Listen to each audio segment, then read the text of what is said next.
जब हम रमजान का नाम लेते हैं तो दिल खुद ब खुद नर्म हो जाता है।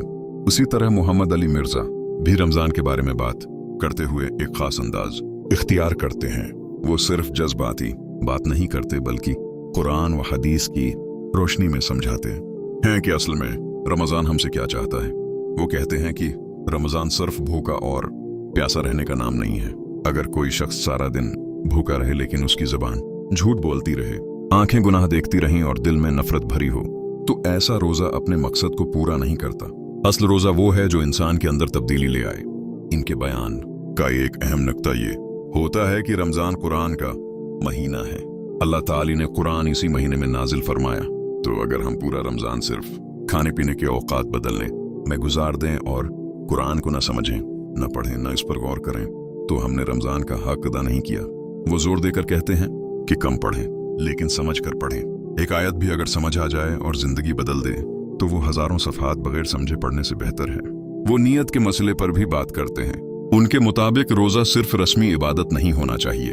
दिल के अंदर ये एहसास हो कि मैं अल्लाह के हुक्म पर सब कुछ छोड़ रहा हूँ। जब इंसान गर्मी में पानी सामने रख कर भी ना पाए तो ये सरफ भूख नहीं, ये अल्लाह से ताल्लुक की निशानी है। यही ताल्लुक मजबूत करना रमजान का मकसद है। एक और बात जो वो समझ आते हैं वो ये है कि रमजान हमें सब्र सिखाता है।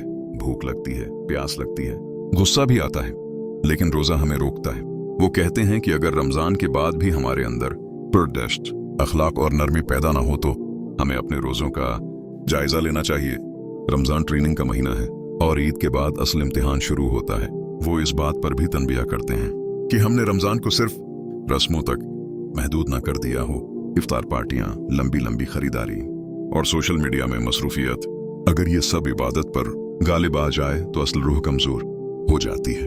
सादगी अख्तियार करें, इसराफ से बचें और इबादत को तरजीह दें। तरावीह के बारे में भी वो एतदाल की बात करते हैं। न ऐसा हो कि हम दूसरों पर फतवे लगाएं, न ऐसा कि इख्तिलाफ को दुश्मनी बना लें। असल मकसद अल्लाह की रिजा है, न कि बहस जीतना। वो हमेशा कहते हैं कि दीन को दलील से समझो, जज्बात से नहीं। उनके बयान में एक खूबसूरत जुमला अक्सर सुनने को मिलता है कि रमजान में अल्लाह बंदे के बहुत करीब होता है लेकिन बंदा खुद दूर रहता है। यानी मसला ये नहीं कि अल्लाह हमें नहीं सुनता, मसला ये है कि हम सच्चे दिल से पुकारते नहीं। रमजान मौके है कि हम सच्ची तौबा करें, दिल साफ करें, लोगों को माफ करें और अल्लाह से मुआफी मांगे। वो ये भी समझाते हैं कि लैलतुल क़द्र सिर्फ एक रात ढूंढने का नाम नहीं बल्कि पूरे रमजान को कीमती बनाने का नाम है। अगर इंसान पूरा महीना गफलत में गुजार दे और सिर्फ एक रात जाग ले तो ये मुकम्मल शऊर नहीं है। हर रात को कीमती समझें। आखिर में वो यही नसीहत करते हैं कि रमजान को आखिरी रमजान समझ कर गुजारो। हमें नहीं मालूम अगला रमजान नसीब होगा या नहीं, इसलिए दिल से इबादत करो, दिखावे से बचो और अल्लाह से सच्चा ताल्लुक बना लो। अगर आप चाहें तो मैं उसी मौजू पर ऐसा मुकम्मल 10 मिनट का स्करपट भी बना दूं जो आप वीडियो में आराम से पढ़ सकें, बिल्कुल कुदरती अंदाज में।